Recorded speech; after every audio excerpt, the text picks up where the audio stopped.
Hi friends, దేశంలో army, navy, air force, BSF, CRF, CISF, NIA, Assam rifles లాంటి రకరకాల సైన్యాల గురించి మీకు తెలిసే ఉంటుంది. ఇప్పుడు మరో రకమైన సైన్యం గురించి ఈ వీడియోలో తెలుసుకుందాం. ఆ సైన్యం గురించి తెలుసుకుంటే శత్రువులకు ముచ్చెమటలు పడతాయి. ఈ కమాండోలు ఆకాశంలో, నీటిలో, నేల మీద ఇలా ఎప్పుడైనా ఎక్కడైనా ఎంతటి తెగింపుకైనా సిద్ధంగా ఉంటారు. శత్రువులు దాడి చేస్తే క్షణంలోనే ఎదురు దాడికి దిగుతారు. దేశంలోని అత్యంత శక్తివంతమైన కమాండోల గురించి ఈరోజు వీడియోలో చెప్పుకోబోతున్నాం. ఇది దేశంలోని 10 కమాండోలకు సంబంధించిన ఇన్ఫర్మేషన్ మాత్రమే. ఇందులో ఎవరు ముందు ఎవరు వెనక అని నంబరింగ్ చేయట్లేదు. ఎందుకంటే వీరంతా దేశంలోనే బెస్ట్ కమాండోస్గా ఉన్నారు. వీళ్ళంతా దేశం కోసం ప్రాణాలు కోల్పోవడానికి కూడా సిద్ధంగా ఉన్నారు. అందుకే వీరిని ఒక క్రమ సంఖ్యలో పెట్టడం సరైన పద్ధతి కాదు. అందుకే అలాంటి క్రమ సంఖ్యలో వారిని పరిచయం చేయడం లేదు. ముందుగా మ్యాక్రోస్ కమాండో. ఈ కమాండోలు భారతీయ నేవీ సైన్యంలో ఒక ప్రత్యేక విభాగంలో పనిచేస్తారు. ఈ కమాండోలకు చాలా కఠినమైన శిక్షణ ఇస్తారు. వారు చేయాల్సిన పని కోసం వారిని మానసికంగా, శారీరకంగా సిద్ధం చేస్తారు. కొన్ని విషయాల్లో వీరిని అమెరికా సైన్యం కన్నా చాలా మెరుగైన సైన్యంగా గుర్తిస్తారు. దేశంలోని అత్యంత కఠోరమైన కమాండోల్లో ఒకరిగా వీరికి గుర్తింపు ఉంది. వీరితో ఎలాంటి ఆపరేషన్స్ అయినా చేయిస్తుంటారు. నీటి నుంచి నేల దాకా ఎక్కడైనా ఎవరితోనైనా తలపడేందుకు సదా వీళ్లు సిద్ధంగా ఉంటారు. ఇప్పటి వరకు మ్యాక్రోస్ కమాండోల ఆధ్వర్యంలో జరిగిన ఆపరేషన్స్ అన్నీ సక్సెస్ బాటలోనే సాగాయి. వీరికి సంబంధించిన మరో ముఖ్యమైన విషయం ఏంటంటే వీరు నిర్వహించిన ఆపరేషన్స్లో ఒక్క జవాన్ కూడా ప్రాణాలు కోల్పోలేదు. ఇక తరువాత పారా కమాండో. పారాషూట్ రెజిమెంట్లో పారా కమాండోలు కూడా ఒక భాగం. కిడ్నాపింగ్ విషయాలు, దేశంలోకి వచ్చే చొరబాటుదారులను పట్టుకుని వారిని హతమార్చడం లాంటి పనులు పారా కమాండోలు చేస్తారు. వీళ్ళు ఇండియన్ ఆర్మీలో ఒక స్పెషల్ యూనిట్. ఈ దళమే మయన్మార్ సర్జికల్ ఆపరేషన్ కూడా నిర్వహించింది. ఈ స్పెషల్ కమాండోల ఏర్పాటు భారత్ పాకిస్తాన్ యుద్ధ సమయంలో జరిగింది. వాయు సైన్యంలో కూడా వీరు తమ విధులు నిర్వహిస్తారు.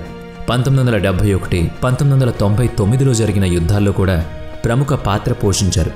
వేలాది మందికి ఇచ్చే శిక్షణలో కేవలం 10 నుంచి 20 మంది మాత్రమే చివరికి మిగులుతారు ఈ ట్రూప్లో. ఇక తరువాత ఎన్ఎస్జీ కమాండో. అలీడ్ కమాండోల విషయం ప్రస్తావనకు వచ్చినప్పుడు ఎన్ఎస్జీ కమాండోల ప్రస్తావన తప్పకుండా వస్తుంది.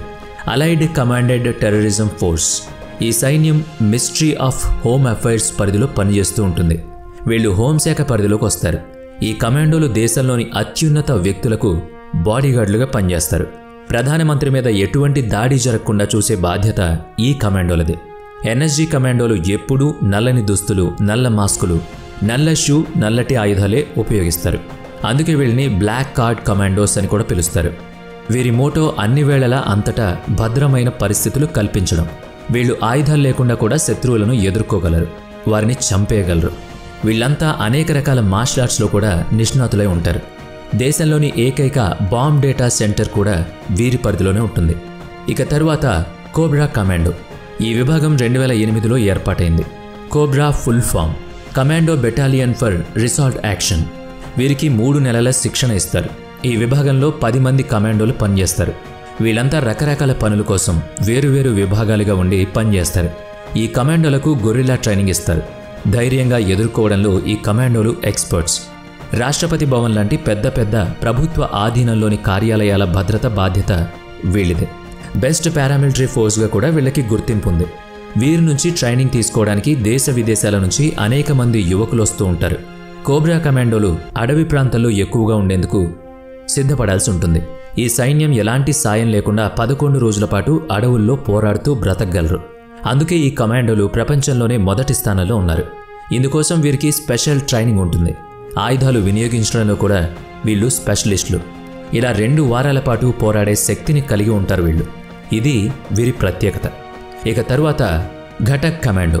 వీరు దేశ సైన్యంతో కలిసి పనిచేస్తూ ఉంటారు. 20 మందితో టీం ఉంటుంది.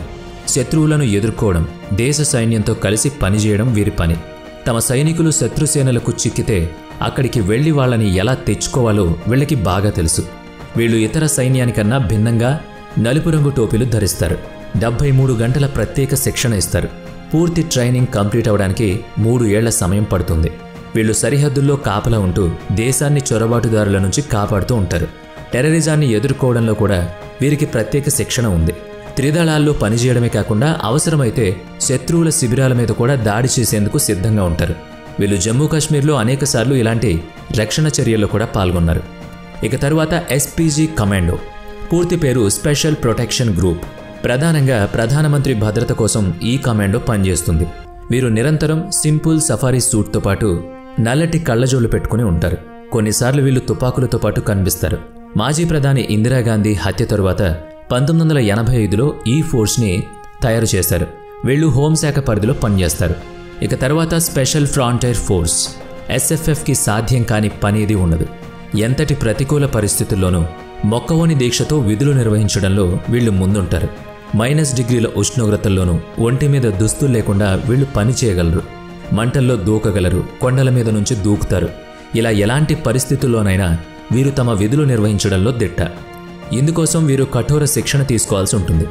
ఎందుకంటే ఎలాంటి విపత్కర పరిస్థితులైనా ఎదుర్కోవడానికి ఇలాంటి కఠిన శిక్షణ అవసరం. ప్రాథమికంగా వీరికి అమెరికాకు చెందిన సిఐఐ ఏజెన్సీ ద్వారా శిక్షణ ఉంటుంది. కానీ ఇప్పుడు వీరి కోసం ప్రత్యేక ట్రైనింగ్ సెంటర్ను ఏర్పాటు చేశారు. ఈ ఫోర్స్లో మహిళలు కూడా రిక్రూట్ అవుతారు. మహిళలు కూడా ఈ అన్ని రకాల కఠోర శిక్షలు దాటుకుంటారు. వీరి ట్రైనింగ్ సెంటర్ ఉత్తరాఖండ్లోని చక్రతలో ఉంది. ఇక్కడ 5,000 మంది కమాండోలు ఉంటారు. వీరిని కొండ ప్రాంతాల్లో యుద్ధాలు చేసేందుకు ప్రత్యేక శిక్షణ తీసుకుంటూ ఉంటారు. వీరు సీక్రెట్ ఫోర్స్గా ఉంటారు. అందుకే వీళ్ళ గురించి ఎక్కువ సమాచారం బయటికి తెలియదు. ఇక తరువాత నింజా కమాండో, వీళ్ళు సిఐఎస్ఎఫ్లో ఒక ప్రత్యేక విభాగం. వీరు ఇండియన్ నింజా వారియర్స్ పేరుతో కూడా పిలుస్తారు. నక్సలైట్లను హతమార్చేందుకు వీరికి ప్రత్యేక శిక్షణ ఉంటుంది. వీరికి ఎక్కువగా నక్సలైట్ల ప్రభావం ఉన్న ప్రాంతాల్లో పోస్టింగ్లుంటాయి. వీరు వీఐపీ వ్యక్తులకు రక్షణగా పనిచేస్తూ ఉంటారు. ఆయుధాలు లేకుండా కూడా ఫైటింగ్ చేయడంలో వీళ్ళు దిట్ట. వీళ్ళు ఎలాంటి ఆయుధాలైనా చాలా సునాయాసంగా డీల్ చేస్తారు. 2006 నవంబర్ 16న ఈ విభాగం ఏర్పాటైంది. స్పెషల్ సెక్యూరిటీ పేరుతో కూడా వీళ్ళని పిలుస్తారు.